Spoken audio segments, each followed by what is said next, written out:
never supports or opposes candidates or parties. We present this forum solely for voter education. The rules, please, no applause until the end of the debate. And if you please check your cell phones and devices and make sure they're either muted or turned off. Thank you. And now I turn you over to our moderator, Jerry Simon. Thank you, Ann. Thank you, Ann. Again, we welcome you to this Democratic primary forum for the U.S. Senate. We have invited all 4 candidates to participate. We have 3 of them with us here today. Here's our format for the forum this afternoon. We'll go directly to questions to the candidates prepared by the Omaha Press Club and the League of Women Voters of Greater Omaha. And then following the questions, we will have 2-minute closing statements by the candidates.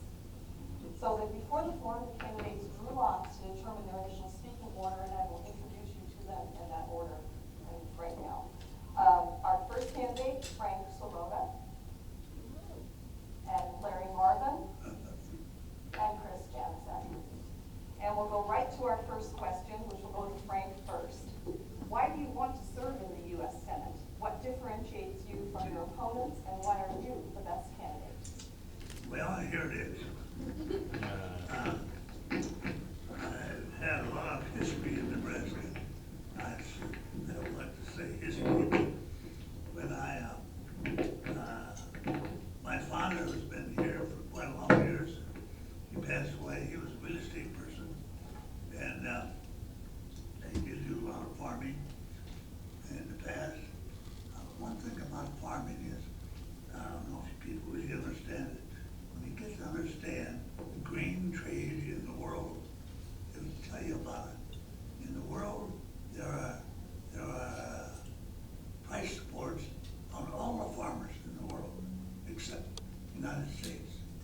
And what happens is these foreign farmers, they plow up the land, farm it, fence row to fence row, harvest their crops, bring the crops to market for their own country, and then haul up the rest of it and dump it on our market.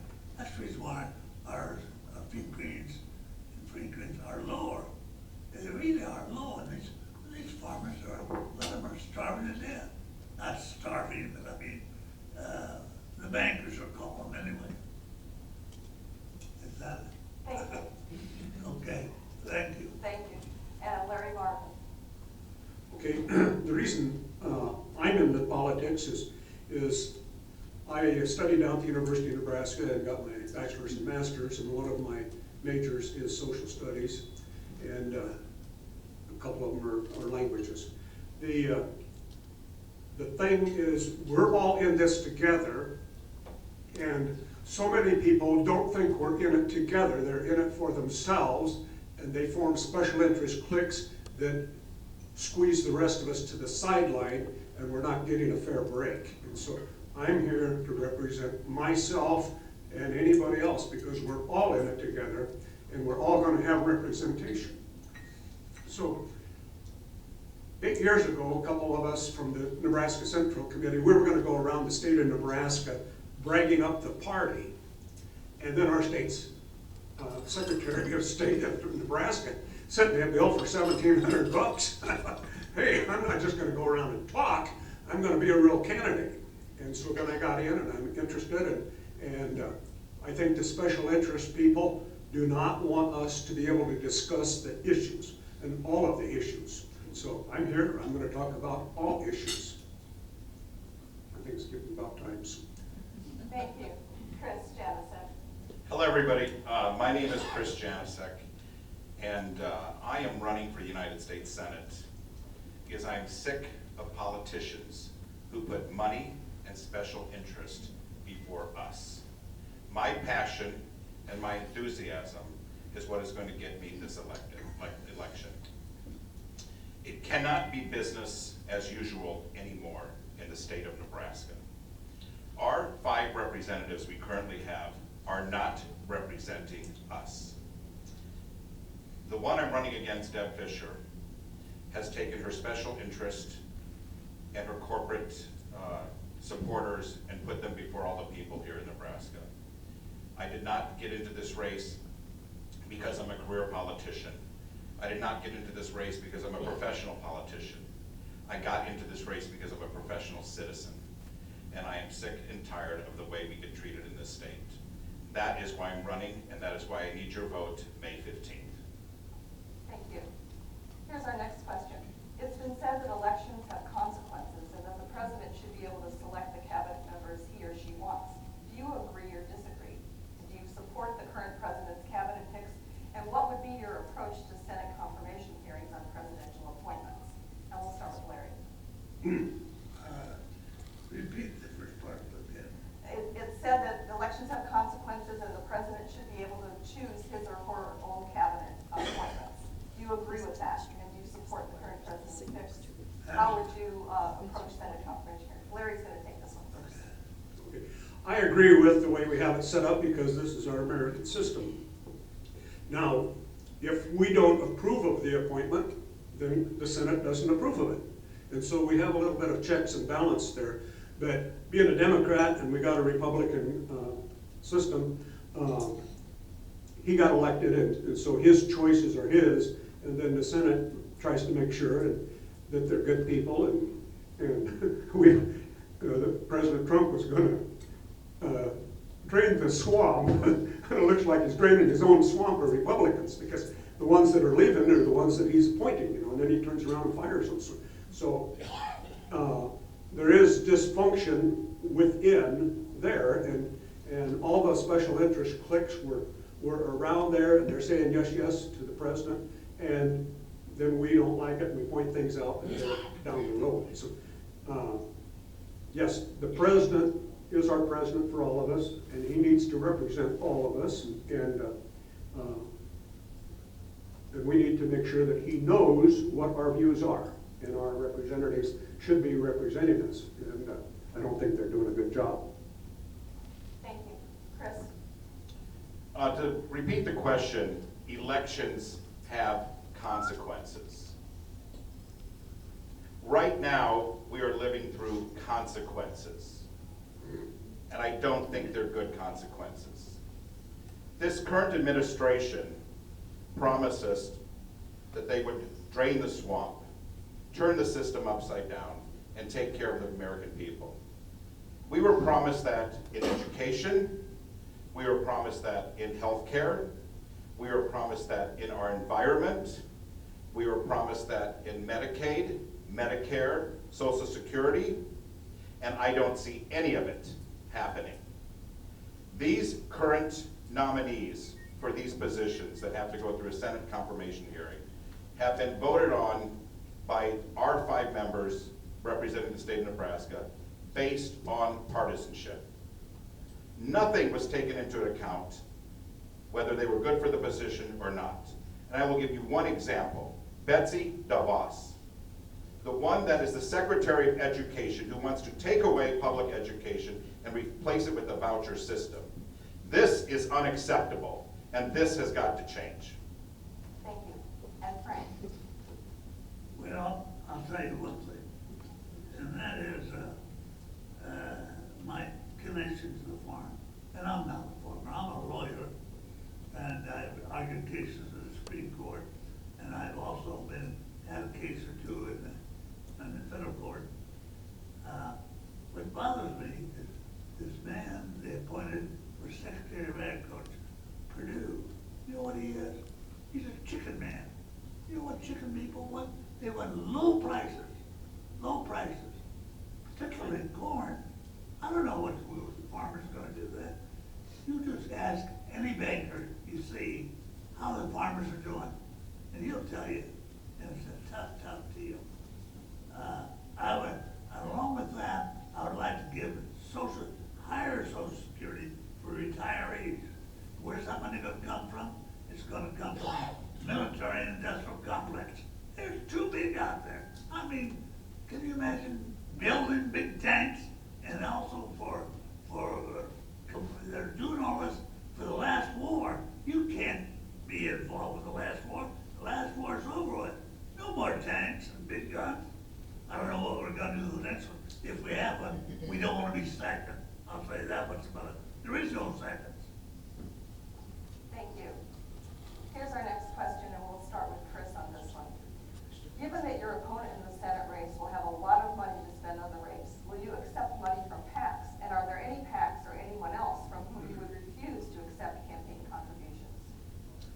Concerning the We're gonna start with, Oh, I'm let's start sorry. that one. Thanks, Rick. Concerning this campaign contribution business, everyone seems to think that unless you have a bank account with $500,000 sitting in it, you can't win an election. I call bullcrap. This country was based on electing people that represented people. We work for the people of the state and of the country. Bank account with lots of money is going to help with publicity, with television advertising, with flyers, with meetings. It is not a necessary whatever word that is. It is not necessary to win an election. You know, I am funding my own election, or my own primary bid to start off with, because that is how I feel about what is wrong with this country right now. I've not reached out to anyone for money. I've not reached out even to my mother for money, who gave me her blessing when I wanted to run for this. But campaign finance reform needs to be addressed. I think the second part of the question was whether I'm going to take money from PACs and such. We will not take any special interest money. We will not take any NRA money. You know, we have a senator in office right now who receives over $5,000 a year from the NRA to vote with their agenda. And she recently came out and said that the people that were against any type of gun reform or gun control were just giving them the NRA's reason to exist. That's ridiculous. Thank you. Frank? Oh, You wanna take that question? well, one thing about gun control is that I'm for a minimum amount of gun control. We all like shotgun, maybe we don't all like shotguns, but I like to shoot pheasants and ducks. And we should at least be right, to have the right to shoot pheasants and ducks and have a shotgun. And, well, I just kind of slipped up here, but, Would you let us know if you would take PAC money? Would you As far- accept PAC money for your campaign? as far as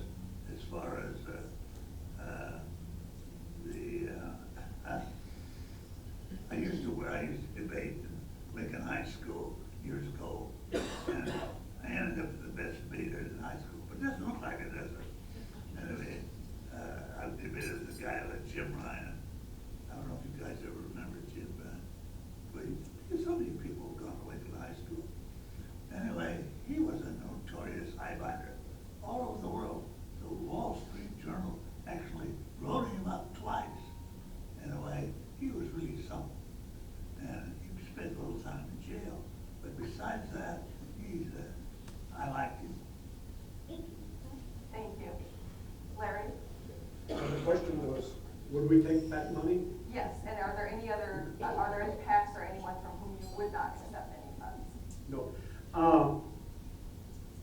I'm a self-sufficient American citizen, and I believe that if I come out to you and say, give me $1,000 or give me $5 or whatever, that I am asking you for a privilege or for some money. And if you say, I'm going to put $5 there or I'm going to put $1,000 there, and you have to vote for XO Pipeline or for NRA or a certain issue, my view is it is criminal of me to take the money, and it's criminal of you to put it in my hand.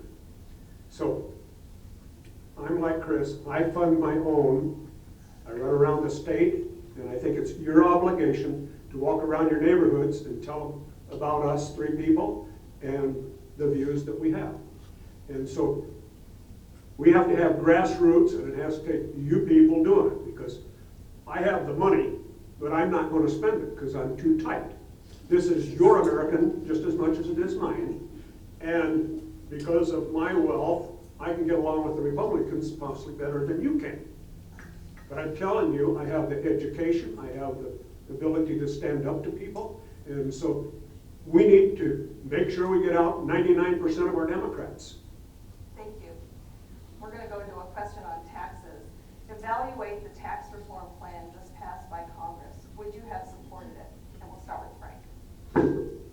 The tax, Evaluate the tax reform plan that Congress just passed. Would you have supported that plan? well, of course, I'm not particularly privy to all of it, but everybody has to pay taxes. And the taxes, in my estimation, they do tax the poorer people much more than the rich people. The rich people just have a lot of loopholes, and these loopholes should be closed. Of course, we need taxes, but we certainly don't want to need taxes for another war. I will not support another war or the taxes. And one thing about the president, he's doing right now, he's dealing with the North Koreans. You know, he may even come out of the deal like Reagan wanted to do. Reagan wanted to eliminate all atomic weapons. And you don't know what's going to happen. I hope this Republican president is successful. Thank you. Larry? Larry? Yes. Yes. Okay, I'm probably go along with the group, and I would probably vote for it. But what is offensive to me about it is they say, this is a middle class tax cut. And to me, everybody, whether it's people in this room, you've grown accustomed to using the word middle class, and I think you are traitors to our United States Constitution. So I'm looking right at you. Maybe you're the ones we need to send down to Guantanamo Bay, Cuba with the Taliban. Because in my America, we are born equal, we're equal before the law, we each get one vote, and we're all first-class citizens. So it's an insult for you to sit there and talk about middle class, because we're all first-class citizens, and we're in this together, and we need to be working together. So when you go around and insult people that they're fourth or fifth class citizens and they need to become middle class, no. They're already first class and you treat them that way. Thank you. Chris? Taking $25 billion from Social Security, Medicare, Medicaid, what this current administration wants to do to offset this tax scam that they jammed and rammed through the government last year is uncalled for. This is money the American worker has set aside through their paychecks to be used at a later time. This is a travesty. This tax plan benefits two people, or two things: wealthy corporations and wealthy Americans.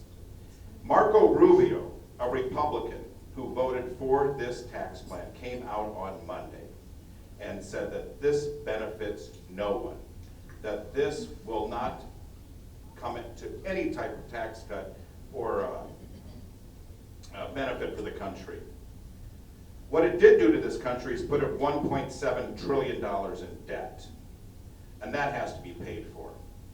In 4 years, your paychecks are going to go down, your taxes are going to go up, the administration is going to try and cut your Social Security, and I vow, as your representative, to stop this dead in its tracks. This is money that was set aside for us when people retire, when people go on disability, for widows, widowers. It is not an entitlement, and it is not supposed to be borrowed against or used for any other purpose. Thank you, Chris. Okay, our next question. Is the current farm bill under consideration good for Nebraska? Would you support it, or would you want changes in the bill? And we'll start with Larry. We'll begin with Larry. Oh, excuse me. Okay. I have not read the bill, but our Nebraska farmers say that the Pacific Treaty that President Trump kicked out is very, very important. And so when we're dealing with trade, we need to have markets, and that Pacific Trade Agreement is something that the president said he's going to reconsider and maybe redo. But like Frank was saying, the farmers are reliable. And then the politics there is, if you're a chicken farmer, you want cheap food. If you're a hog farmer, you want cheap corn and grains. If you're a cattle feeder, you want cheap grains. If you're the farmer producing the corn and the wheat and the grains, you want higher markets. Now, in the old days, we were diversified. We'd put 40 or 80 acres into corn and so much in soybeans and like this, and we'd have our own cattle and hogs, and we were diversified. Now we're specializing in certain areas, and that makes us vulnerable to that market. And I can't control how you invest your money. I can't control how anybody invests their money. But it is how the market works, and they say we have to be diversified. So I try to stay diversified. That's my own business, but I encourage you to think about that, be diversified too. Thank you. Chris? Our current farm bill representing the state of Nebraska is one that we have to watch carefully. It wants to impose 20% tariffs on everything that we export out of this state, to deal with agriculture. $6.4 billion is what this state exported last year in the agribusiness community. $1.4 billion went directly to, I want to see if anyone wants to guess, China, who we are at war with over tariffs on our steel and our agriculture business. 1 in 4 of every dollar that comes into this state comes from the agribusiness and the farm and the ranching community. Deb Fisher is a rancher in Cherry County, Valentine, Nebraska. You'd think she would know this.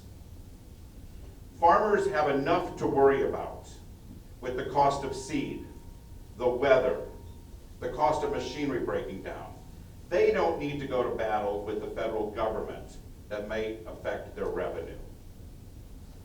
This is why I need your vote May 15th. Thank you. And Frank, your views on the Farm Bill? Well, you know, the Farm Bill really was started with Roosevelt years ago, and he was one of the first ones that advocated price supports, and we had price supports.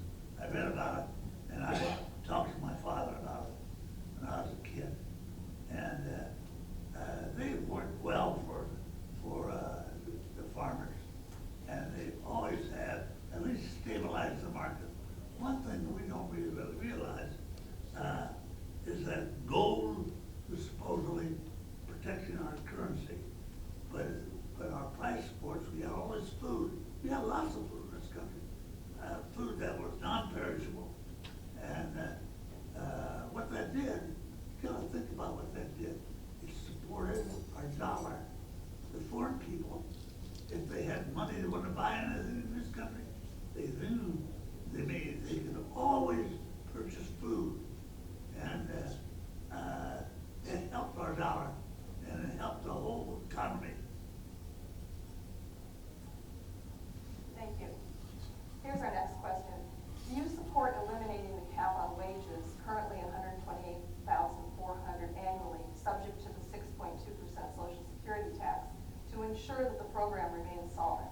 What else would you do to strengthen the Social Security program? And we'll start with Chris. The 6.2% cap on wages, that cap at what, 124,000 you said? 128,000. 128,000. That, if you people don't understand what that means, anything you make over $124,000 is not subject to any more tax revenue.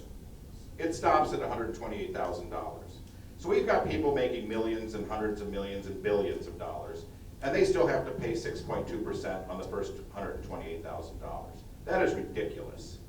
If you are fortunate enough in this country to make that kind of money, then you pay your fair share, because you're going to receive those benefits at the end when you retire or step down or stop working. The percentage of what is paid into Social Security and Medicare should represent your income, period. As I said before, Our Social Security is not an entitlement. It's a savings plan that's set aside for all of us to benefit from when we retire.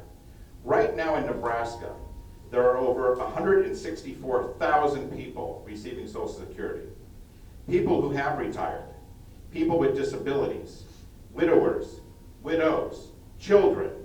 So you see, it just does not affect people that are older in this state. Thank you. Frank? Well, I absolutely say that everybody should pay into the Social Security system. It's, remember back when there was a lot of publicity about that Social Security wasn't any good. They kept talking about that. But they also brought, you're gonna have to provide your own retirement plans. But however, now when these people got to be retirement age, man, they grabbed that Social Security. And I don't care how much money you make. Matter of fact, maybe I shouldn't be taking Social Security because I get a pretty good check for Social Security.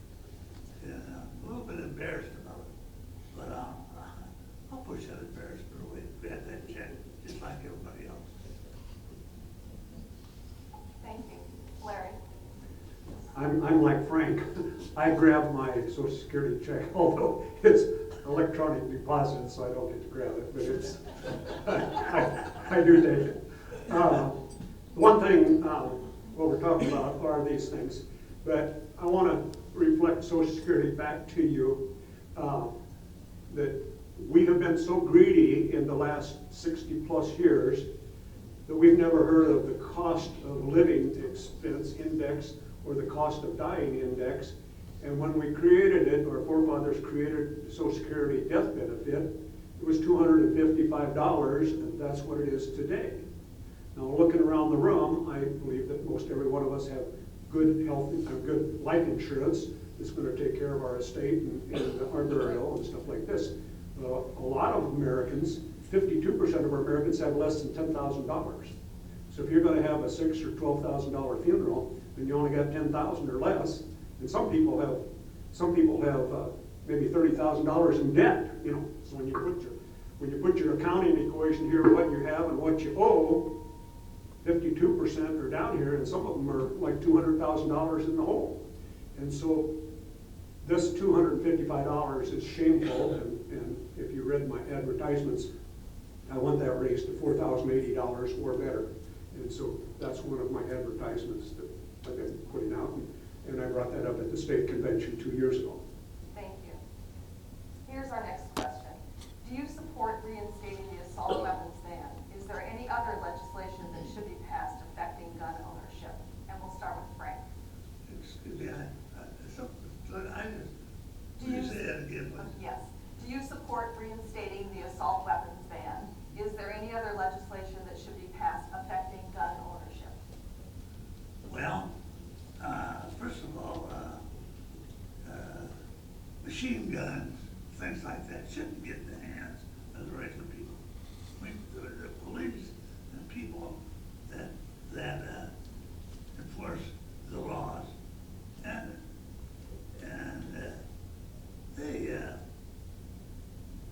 they have to say what's right and what's wrong. It's wrong to have these powerful weapons in the hands of children or anybody that's under the age of 21. There'll also be some type of a permit to get these guns.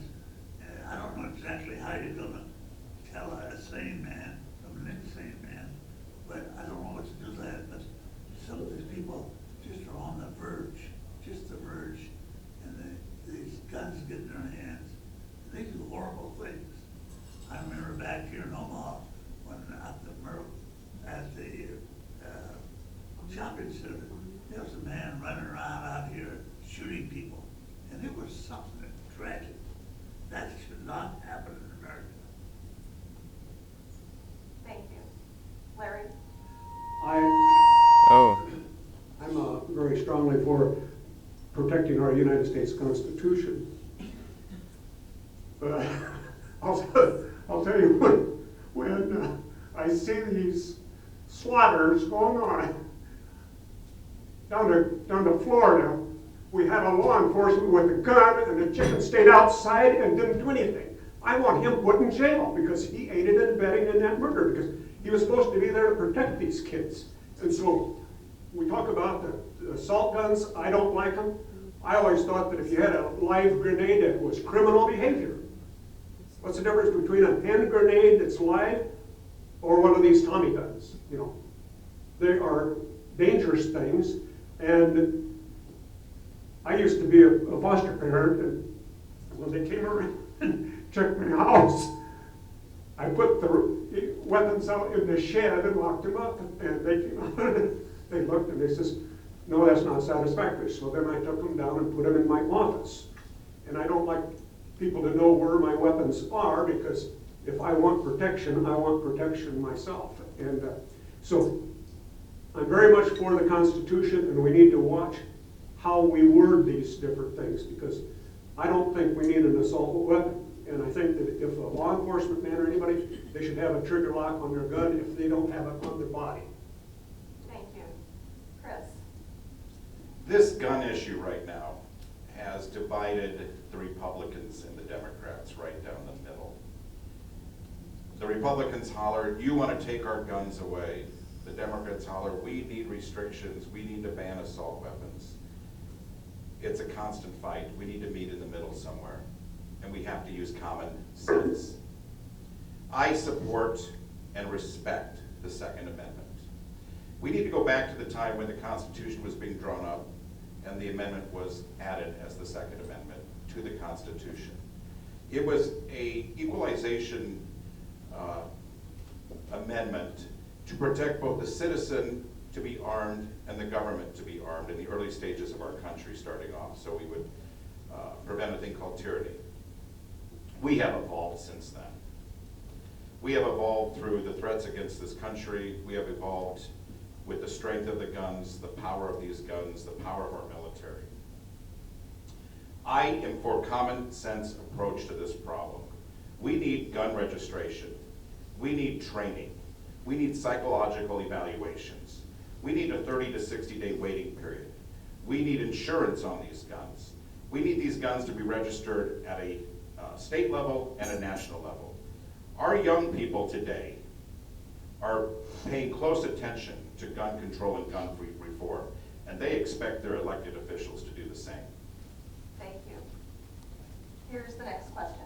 Should the Senate pass the bill to protect the Mueller investigation? And we'll start with Larry. Which investigation? The Mueller investigation, the special counsel. Well, I think we already have our laws, and if one of us are elected for our senator, as a senator from Nebraska, if the House of Representatives impeaches the president, then the Senate represents the trial for him. And so I'm ready to uphold the law. We have all these issues, and I honestly think that possibly President Trump's son and son-in-law are going to be going to jail. I think the president can slick himself back, but he won't have to. But I kind of think that what I read is that the son and the son-in-law are going to go to jail.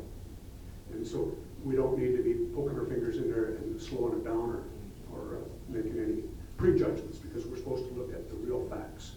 And I think Mueller's going to get the real facts. And I think he already has 9 or 15 felony things already against, and felony indictments against these people. So he's already got them lined up. And the national security guy, that general, he said, lock Hillary up. Now he's going to get locked up, and now he wants to negotiate. And so that's Mueller's job, and I think he'll do a good job with it. Thank you. Chris? Jerry, would you repeat the question one more time? I will. Should the Senate pass the bill to protect the Mueller investigation? Right now, I think the Mueller team is safe unless these Republicans commit political suicide and decide to remove him. But one thing I have to say to all of you out here, thank God for Robert Mueller and his FBI and his Justice Department for doing the right thing. This current administration has tried to undermine our Justice Department, our Federal Bureau of Investigation, and everything that has to do with what is doing right and upheld by the laws in this country. And this administration has done corrupt things, and that is why they're under investigation. You know, President Trump consistently denies of any wrongdoing. I know from growing up when I was a young kid, if I kept making excuses and telling my mom and dad that I didn't do it, you know what? I did it. Because if I didn't do it, I would have said it once and never repeated it again. So I do not believe the Mueller investigation needs protection, that we should vote on something, because it would be suicide for the Republican Party to proceed with unseating Robert Mueller and this investigation and shutting it down. Thank you. Frank? Well, I've seen literature about people putting out that they want to impeach this president. I certainly am against impeachment. Impeachment is a very serious matter. We've had impeachment a few times in the past, starting about President Johnson and a couple other guys. But that's severe. Besides, he's trying to make peace with Russia right now. He's trying to do it. I mean, give the guy a chance, even though he's a Republican. I'm not a Republican, I'm a Democrat, and but I can't see impeaching the president, or even trying to impeach the president, to help the United States government. That's it. Thank you. The sixth question, we'll start with Chris first. Do U.S. elections suffer from a lack of integrity? If so, why, and what can be done to change it? Well, the United States election process used to work fantastic. It used to be legal and accepted, and I think the problem started back in 2000 when we had the issues with the hanging chads in Florida that decided whether or not President Bush or Al Gore were going to be president. And that has put doubt in everyone's mind as to how this process works since that debacle that the Supreme Court had to decide who was the winner based on whether the election ballot was punched all the way through, whether there was a hanging chad still on it, whether the ballot was dented. With the election of Barack Obama, and we seem to get back on footed ground as the election process working. With this last election, with the two candidates, one winning the election by close to 3 million votes in a popular vote, and the other one winning the Electoral College out of 3 key states that had always voted democratically, it rose a lot of questions. But we accepted the fact that Trump was elected president. But what has happened since he's been elected president is the doubt he's put in everyone's mind as far as the fake news and the lying senators and the corrupt representatives. And that, I think, has done more damage to our process just in the last year and a half than anything else. Thank you. Frank? Well, I've listened to exactly what he said, and he's my opponent here, but let's get this right. I agree with you. I guess you're not supposed to do that with a debate. I heard it all, and he's right. Okay. Larry, your answer on that one? Well, I'll say I halfway agree with half of it, but one thing I want to point out to you is there is a unicameral Senator Moranti, I think, from Omaha, and he's proposing maybe a $5 million contribution from the state of Nebraska to have his buddy set up a corporation that can make voter ID cards. And I punched the numbers, and it's $3,750 for each one of those ID cards. And so I went down to the Fremont Tribune, and I said, I'm going to write a letter to the editor. Is this a misprint?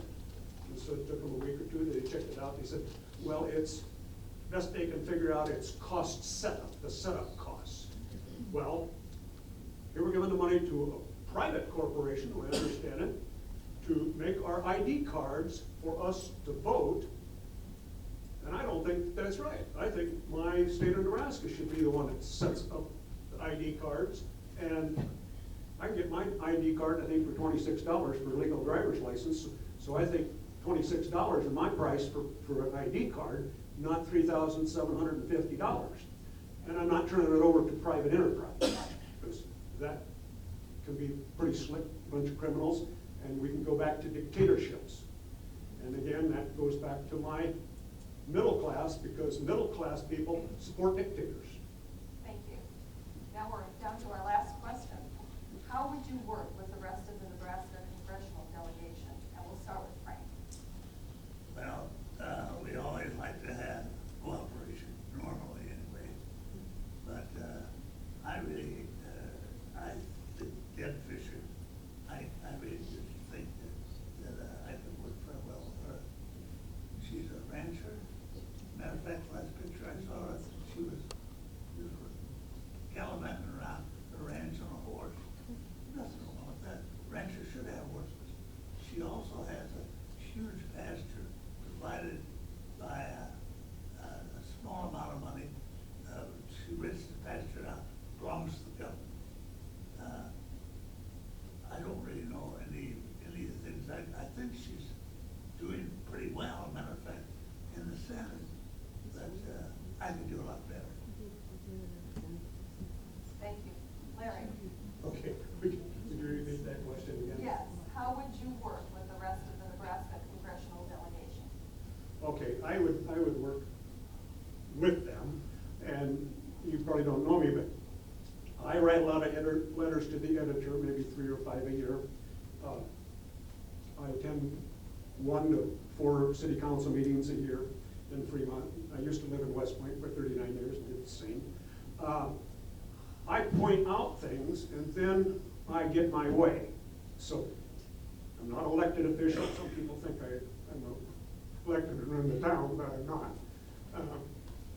But I sit down and I look at these issues and I talk about certain things. And when I talk to other people, then I make sure that our views are brought up. And so I can work for everybody. And for the last couple of years, I had a special job working for Fremont Beef as a facility coordinator, and my job was to go around and find things that were wrong. Well, maintenance doesn't like me running around finding things for them to do because they're allergic to work. And so those type of things I just kind of snarled at, and people don't like that. But in my community, Deb Fisher is our public servant, and she's not a good servant. And the others are our public servants, and they're not good servants. And so they need to be making sure that everybody is represented, and 3 out of 4 don't think they're represented. Thank you. Chris? Just to clarify, everyone, we're not going to be working with Deb Fisher. We're trying to replace her, okay? Working with the other representatives in this state, that is not an option. That is going to be mandatory. We have got to get things done. Now, the Democrats and the Republicans have got to come together and start making policy and start doing what is right for the residents of this state. And hopefully, Nebraska, right in the middle, will be the predecessor for the other 49 states, where they can look at us and say, we want to do what they're doing there. We need to work on our human rights. Right now, everything is under attack. Women's rights, the gender, sexuality, religion, race. We also need to work on our agricultural business. This state is facing destruction with these tariffs because the farmers are not going to have the revenue to continue. We also have to work towards our education. Education is under attack in this state, especially on the local level with all these programs getting cut in our universities. My number 1 issue of my campaign is health care. Right now in the state, there is 165,000 people that do not have access to health care. This is unacceptable. Last year, the Republicans spent almost the entire year of 2017 trying to take our health care away. Repeal and replace. Repeal and replace. It was a broken record. Thank you. Okay, now we're ready to go to closing statements. Each candidate will get 2 minutes for their start with Larry Marvin. Well, thank you for attending and listening to us. I intend to win this election with your support, and if I am elected, I will hire my opponents, and we'll give you good service from day one. So that's my promise to you. As far as with the repeal and replace, they want to repeal, but I've never seen the replacement. So I think they're con artists, straight out criminals. For 9 years, the Republicans says repeal and replace, and I never read it. Now, I've only got a bachelor's and master's plus 18 plus other stuff. I want to read it. I want to read the replacement, and it's not there. So don't believe the Republicans. The repeal and replace, that's a lie. And I've been working on the health care since 1980, so that's 38 years. So I have seniority on health care, and I will work with Bernie Sanders. And if the large insurance companies don't treat us right, we will make it single payer. And that's one of the issues. Now, in the closing remarks, I told you I was going to hire my opponents.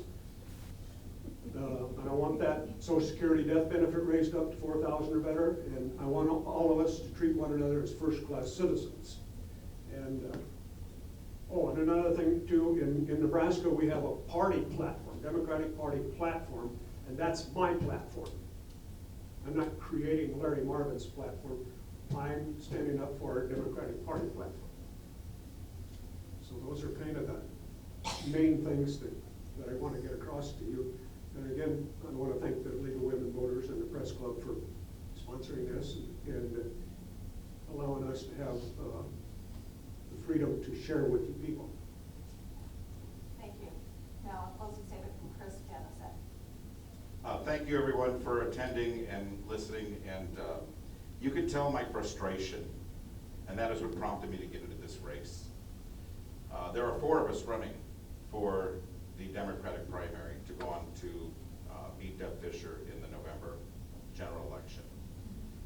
I feel I'm the best candidate Nebraska has to put forward, and that's why I got into this race.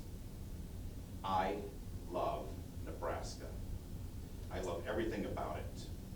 I don't want to live anywhere else. But something's got to change. And I am the candidate to make that happen. My #1 priority is going to be health care. When I saw the numbers that this state presents, I had to do something. $1,700 the average cost of a hospital stay. That's unacceptable. 165,000 people in the state and counting with no access to health care. They don't have access to adequate health care. They don't have access to insurance. We're all going to pay for it. For those of you who are lucky enough to have health insurance through your job or to still be on your family plan, you have seen premium increases. You have seen your deductibles go up. You have seen your copays go up. You have seen your pharmaceutical benefits drop. This has to be fixed, and it has to be fixed now. The Republicans in office, the 5 of them from Nebraska, have done nothing to fix our health care plan. It is May. Where is the replacement that they promised? I am disgusted to the point where I'm ready to set up and do my civic duty and represent this state the way it should be. And that is why I'm asking for your vote come May 15th in this primary race, and again in November, so we can give Nebraska the representation it deserves. Thank you. And now our closing statement from Frank Swoboda. Well, I was born and raised in Nebraska, and I do love the state. I never, ever tried to move out of it. And I don't know, they may or may not elect me, but I still love the state. One thing about Nebraska, we're in the center of the thing. We're the center of the United States. And we're the heart of this country. And we ought to act like it. There's any reason why California or New York should outperform us just because they have more people. We're ahead. Actually, I feel so strongly about these things. And I sure would like to taking people